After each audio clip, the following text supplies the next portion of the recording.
하나님의 말씀은 빌립보서 1장 3절부터 제가 8절까지 읽겠습니다. 제가 읽습니다. 내가 너희를 생각할 때마다 나의 하나님께 감사하며 간구할 때마다 너희 무리를 위하여 기쁨으로 항상 간구함은 너희가 첫날부터 이제까지 복음을 위한 일에 참여하고 있기 때문이라. 너희 안에서 착한 일을 시작하신 이가 그리스도 예수의 날까지 이루실 줄을 우리가 확신하노라. 내가 너희 무리를 위하여 이와 같이 생각하는 것이 마땅하니 이는 너희가 내 마음에 있음이며 나의 매임과 복음을 변명함과 확정함에 너희가 다 나와 함께 은혜에 참여한 자가 됨이라. 내가 예수 그리스도의 심장으로 너희 무리를 얼마나 사모하는지 하나님이 내 증인이시니라. 아멘. 일생을 살면서 여러분들이 다녀본 지역 가운데, 그게 나라든지 아니면 우리나라 어디 지방이든지 다녀본 중에서 스쳐간 데가 많잖아요. 그렇지만은 내 기억 속에 자리를 하고 항상 추억을 떠올리고 그리고 지나간 날들을 회상하면서 자기도 모르는 깊은 감동에 젖어들게 하는 지역이 있다면 어느 곳이며 얼마나 될까요? 예를 들어서 얼마나 많은 여행들을 다닙니까? 그 여행들을 다니는 가운데 애지간한 데는 다 스쳐 지나가죠. 그리고 가봐도 거기가 거기고 이러고 이제 지나쳐 버리지만은 기억에 남는 데가 있어요. 그래서 가봐야 되고 또 가고 싶은 그런 곳이 있단 말이죠. 그리고 늘 마음속에서 자기의 정서를 끌어당기고 자기의 마음을 감동으로 불러일으켜주는 그런 곳이 있단 말이죠. 마치 첫사랑의 기억과 같은 곳. 이 사도 바울이 복음을 증거하러 다니는 중에 사도 바울은 이제 크게 사람들 만나는 가운데 몇 종류의 사람을 만났습니다. 그 첫 번째가 뭐냐면 자연인, 육체의 본능을 따라만 살지 거기에 무슨 종교성, 거기에 무슨 이성적인 높은 수준의 가치관, 또 영성이 있는 사람들이 아니라 그냥 눈에 보이는 먹고 마시며 즐기며 살아가는 것에 인생을 다 쏟아붓는 사람들이 있어요. 그래서 사도 바울은 이런 사람들을 보통 자연인의 범주에서 이해를 합니다. 그 다음에 이제 두 번째가 뭐냐면 종교적 그리스도인. 종교적 그리스도인이라고 하는 말은 예수 그리스도를 믿고 교회도 다니지만 복음을 받아서 영적인 생활을 한다고 하지만은 다른 종교에 대하여 같은 맥락으로 종교성을 인정하고 그리고 그것이 도덕성과 그리고 윤리적인 생활에 영향을 함께 미친다고 생각을 하는 사람들이 있어요. 대부분 이런 사람들은 식자층에 있는 사람들이라 자기가 배우고 익힌 지식이 그런 모든 것들을 설명 가능하게 하며 그리고 그런 것들이 자기 자신을 굉장히 이성적이고 그리고 수준 높은 사람이라고 생각을 하게 해요. 그래서 다른 종교에 가면 그 종교에 합당한 예의를 갖춰요. 불교 신당에 가면 거기서 합장하고 절도 하고 또 엎드려 절도 하고 또 예를 들어서 제사상 앞에 가서는 그 제사 앞에서 절도 하고 이러면서 또 교회 와가지고는 예배도 드리고 그 다음에 또 신앙 고백도 하고 이제 이러는 사람들이 있어요. 그래서 이런 사람들은 끊임없이 세상과 교회, 복음과 그리고 세상의 질서 이런 것들과 항상 어우러지면서 살아가면서 자기 자신의 정체성을 정확하게 설명하지 못한다는 거예요. 그러나 이제 사도 바울이 영적 그리스도인들에 대하여 이야기를 합니다. 예수 그리스도의 구속의 은혜를 믿고 전능하신 하나님 아버지는 유일하신 하나님이시며 영원하신 하나님이시며 거룩하신 하나님이시며 전능하신 하나님으로서 오직 그분만이 우리 인간에게 의미가 있으며 우리가 믿어야 하고 의지해야 되고 사랑해야 되고 따라가야 할 뿐이라고 하는 사실을 굳건히 믿고 지키면서 살아가는 것입니다. 오늘 우리는 이런 전제를 하면서 사도 바울이 지금 빌립보 교인들에게 편지를 보내는데 아주 굉장한 의미를 가지고 이 본문의 말씀을 전개를 시작합니다. 보통 이 빌립보서를 신학자들은 희락의 복음, 기쁨의 복음이라 이렇게 제목을 붙여요. 이 본문은, 이 빌립보서는 사도 바울이 얼마나 복음 때문에 기쁨이 있었으며 얼마나 감동적인 즐거움이 있었으며 얼마나 영적인 환희가 있었는가를 이야기를 해요. 왜냐하면 이 빌립보 교회는 바울에게 있어서는 특별한 시작이 있었던 교회거든요. 복음을 전하면서 제2차 전도 여행을 떠나면서 아시아를 거쳐서 유럽으로 들어가기 시작을 합니다. 유럽으로 들어가면서 로마를 가까이 갈 수 있는 마게도니아 성으로 들어갔는데 그 마게도니아 성에 뭐가 있는 거 하니 빌립보가 있는 거예요. 유럽의 첫 걸음으로 마게도니아 성에 들어가서 빌립보 지역을 지나가다가 여기에 복음을 전하면 좋겠다 생각을 해서 이제 복음을 전하려고 물색을 하면서 이제 시간을 보내면서 사람들을 살피고 왔다 갔다 지역을 살피고 그러는데 안식일이 되면은 어디로 가는 거 하니 강가로 가서 거기에서 하나님 앞에 기도하고 거기에서 만나는 사람들에게 복음을 전하려고 시도를 하면서 굉장히 노력을 기울이거든요. 그러다가 루디아라고 하는 자주장사하는 여인 하나를 알게 돼서 그 사람을 통해서 빌립보 교회라고 하는 이제 상징성이 있는 교회의 형태가 시작이 됩니다. 그가 복음을 받고 바울이 전하는 복음을 받으면서 예수 그리스도를 구주로 믿는 역사가 일어나니까 얼마나 흥분이 됐겠어요.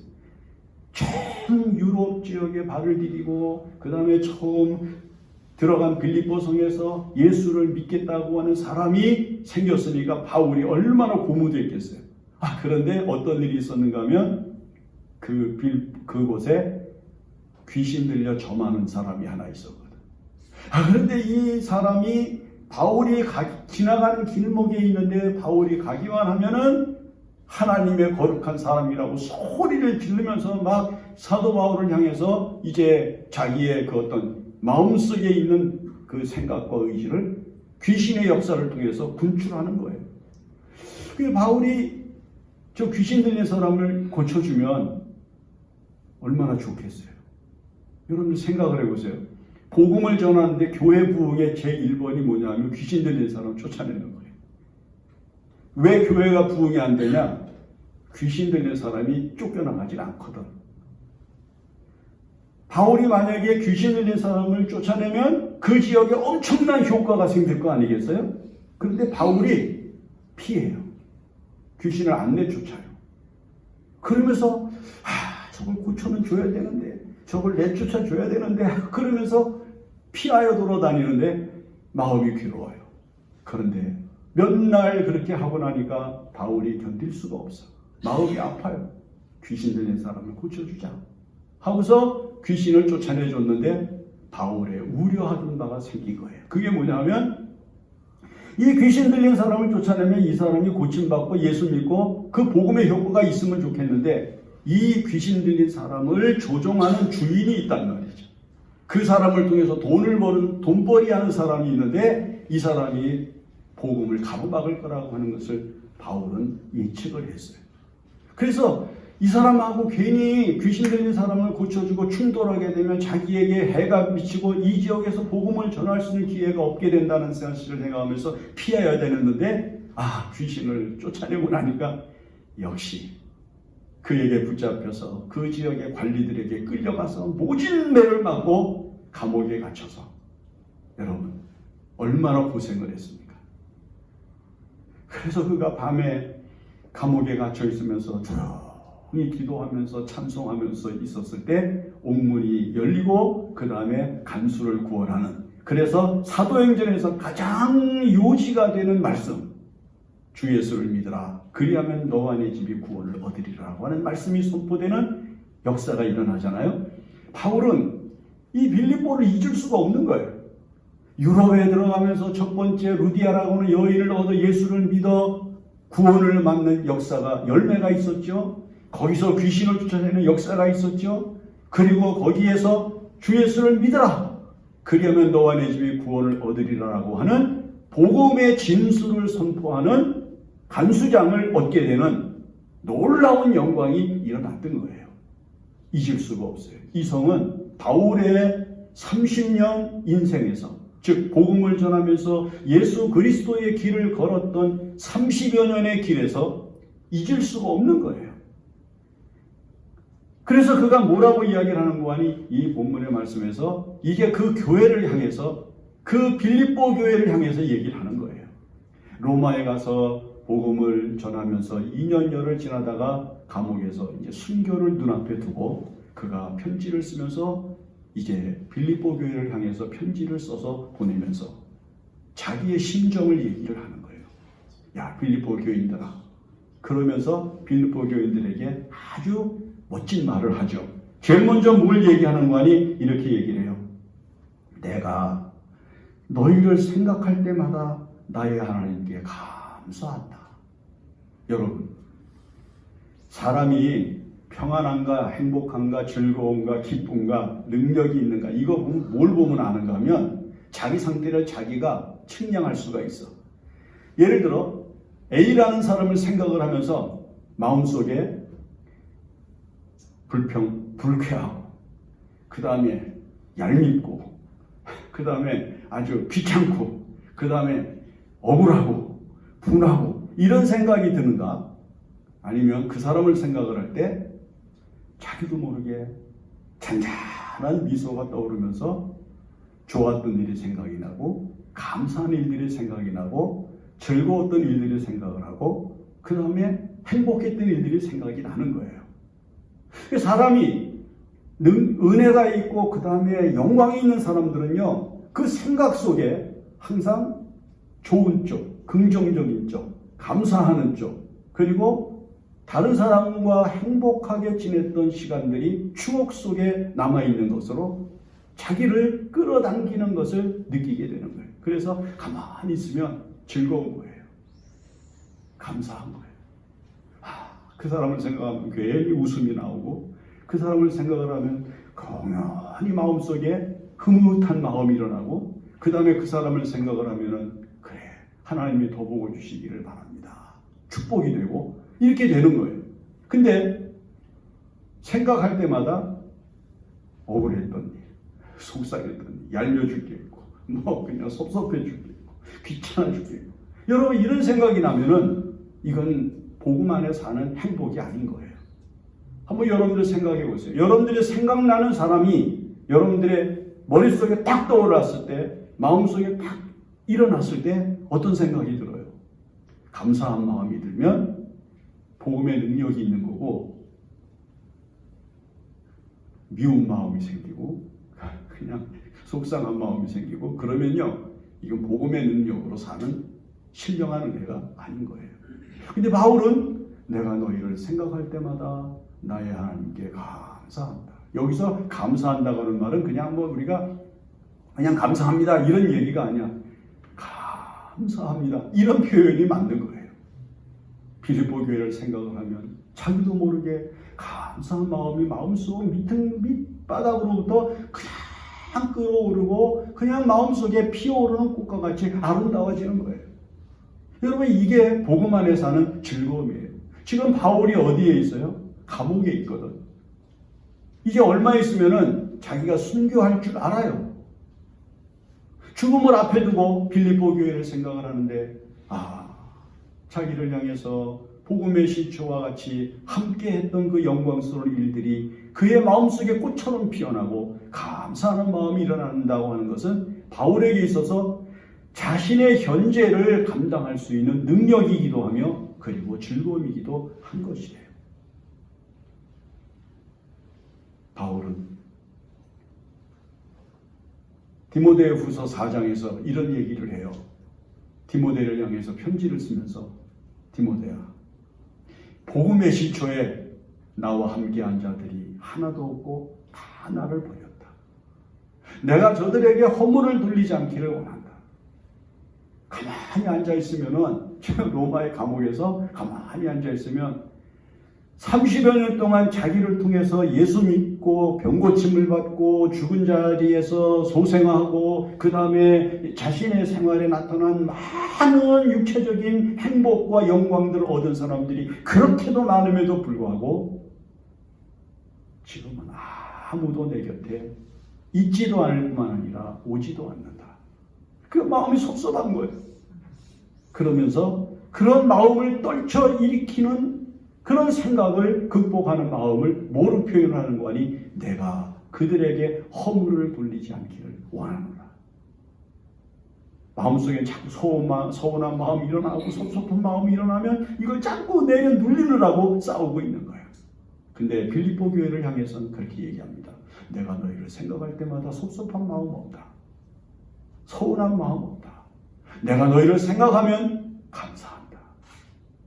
이게 참 멋진 복음이에요. 그 다음에 또 뭘 얘기를 하는 거 아니? 이렇게 얘기를 해요.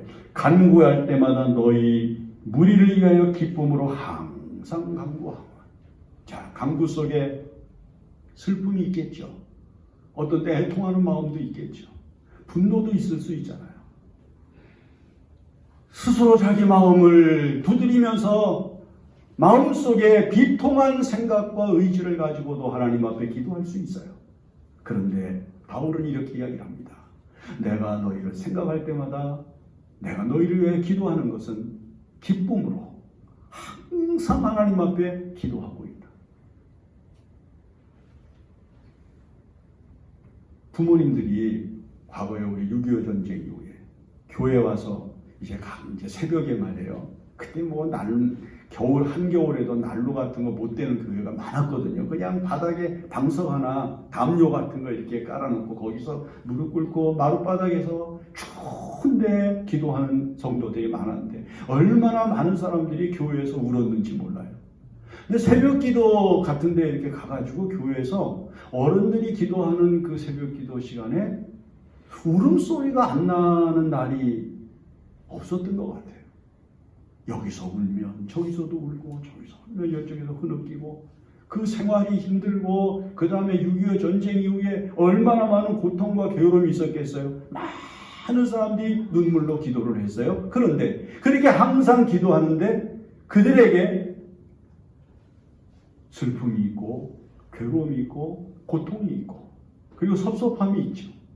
그러나 나는 그것을 액면 그대로 슬픔 그리고 고통 괴로움 이런 걸로 생각을 하는 것보다도 특별히 그 자식들을 위해서 기도하고 자손들을 가족들을 위해서 기도하는 그 어른들의 기도가 나는 기쁨이었다고 생각을 해요. 그게 감사하고 기쁘니까 기도하는 거지 억울하고 속상하면 기도하겠어요? 여러분 억울하고 속상하고 미움이 있고 그러면 기도가 안 되게 돼 있어요. 기도는요 기쁨이 있어야 되고 감사가 있어야 나오는 거예요. 마음속에 분노가 있는데 기도가 될까요? 안 돼요. 억울한 생각이 있는데 하나님 안 돼요. 분노가 마음속에 일어나서 혈기가 막 끓고 있는데 그거 기도가 될까요? 안 돼요. 기도는요 감사하는 마음에서 시작이 되고요 기뻐하는 마음에서 기도가 되고요 사랑하는 마음에서 시작이 되고요 그 다음에 소망이 있는 마음에서 시작이 되는 거예요. 바울은 빌립보 교인들을 생각을 할 때마다 항상 하나님 앞에 기쁨으로 기도했다. 여기서 사도 바울이 특별히 우리에게 주목시키는 이야기가 뭐냐면 기도의 1번이 빌립보 교회라는 거예요. 나는 그냥 기도를 하면 제일 먼저 너희가 튀어나온다. 내가 기도를 시작을 하면 제일 먼저 너희 빌립보 교회가 먼저 생각이 난다.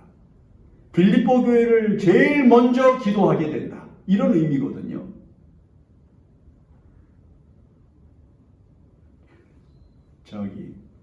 제가 청동교회 초기에 부임을 해서 이제 새벽 기도를 할 때 순복음교회 교인하는 사람이 나와서 기도를 했거든요. 이렇게 손이 이렇게 잘려져 가지고 한쪽 손이 오른손인가가 이렇게 손가락 앞 4개가 완전히 없어요. 장애가 있는데 이렇게 술에다가 옛날에는 그 야쿠르트 뭐 우유 이런 거 끌고 밀고 다니면서 판매를 하고 배달을 하고 그러는 사람들이 있었는데 그분이 그런 일을 하더라고요. 제가 한 번은 하도 그 사람이 자기네 집에 좀 한번 들어와서 기도 좀 해달라고 그래서 가봤더니 중증 뇌성 소아마비 아이가 있더라고. 온몸을 이렇게 막 비틀고 자리에 누워 있는데 그런 딸을 데리고 장애를 입고 그 야구르트 우유 이런 것들을 배달하면서 사는 그분이었는데 이분이 창동교회 와서 새벽 기도를 꼭 했어요. 다른 교인들은 기도 못했어요. 그 사람 나갈 때만.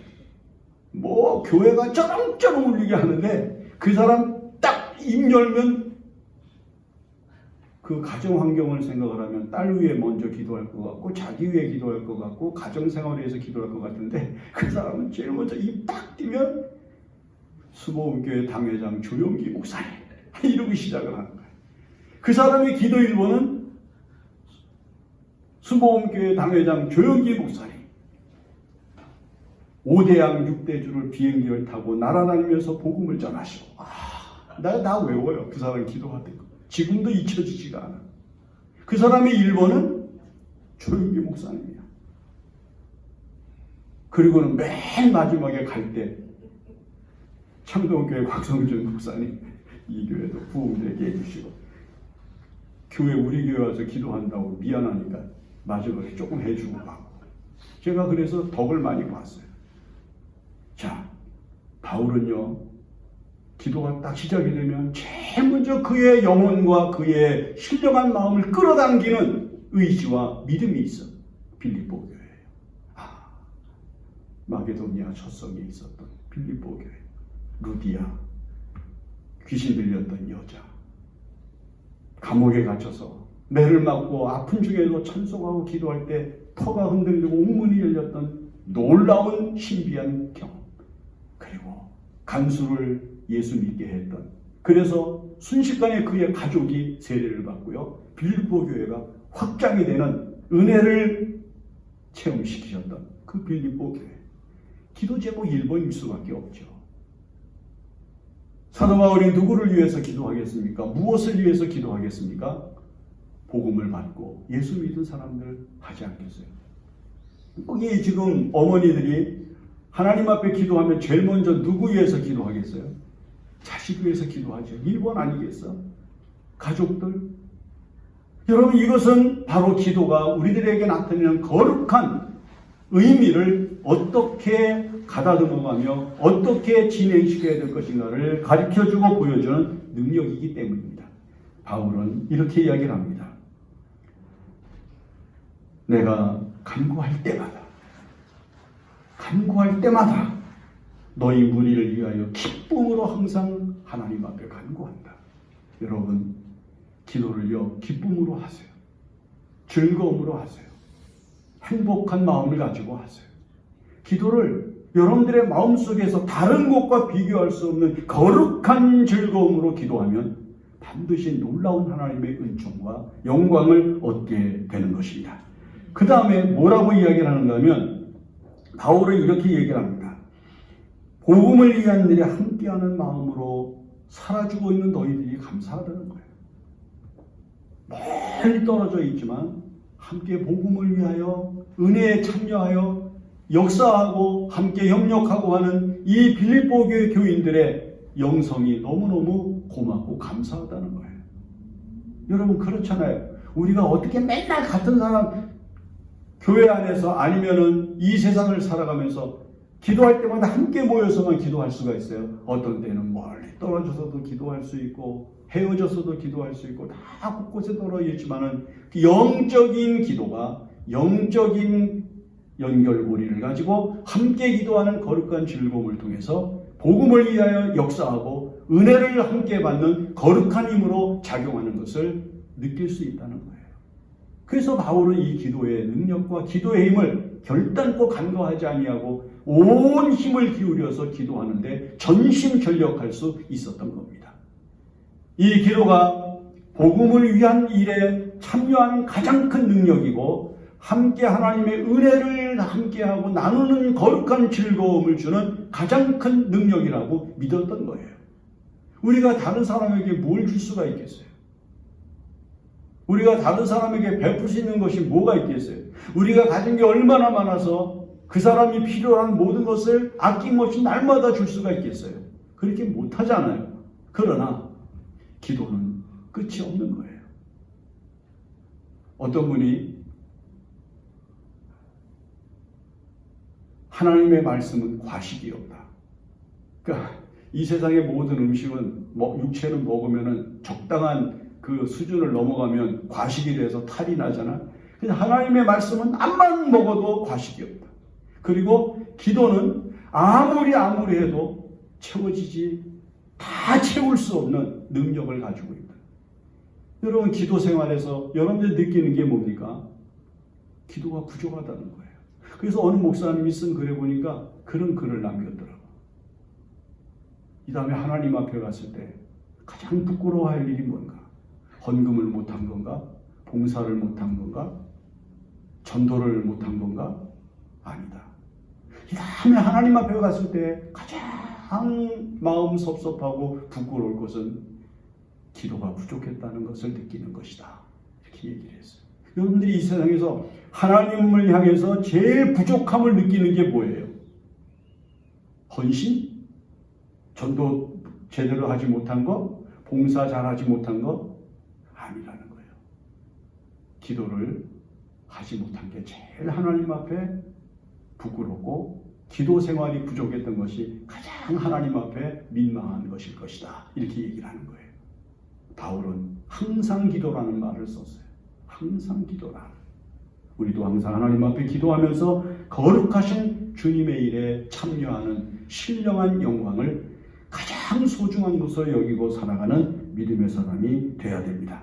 그 다음에 마지막으로 바울은 이런 얘기를 하잖아요. 내가 예수 그리스도의 심장으로 너희 무리를 얼마나 사모하는지. 빌립보 교회 교회를 사모한다고 그랬어요. 여기 사모한다고 하는 말은 마치 애인을 바라보고 자기가 사랑하는 사람을 어떻게든지 만나고 싶고 가지고 싶은 소망을 가지고 있는 마음을 이야기하는 것인데 그것이 어떤 마음에서 일어나는 거 하니 예수 그리스도의 심장으로. 그래서 예수 믿는 사람들, 교회 다니는 사람들은 심장 이식 수술을 한 번씩 다 해야 돼. 내 심장을 버리고 예수 그리스도의 심장으로 바꿔야 돼. 그래서 예수 그리스도의 심장을 가지고 사는 거예요.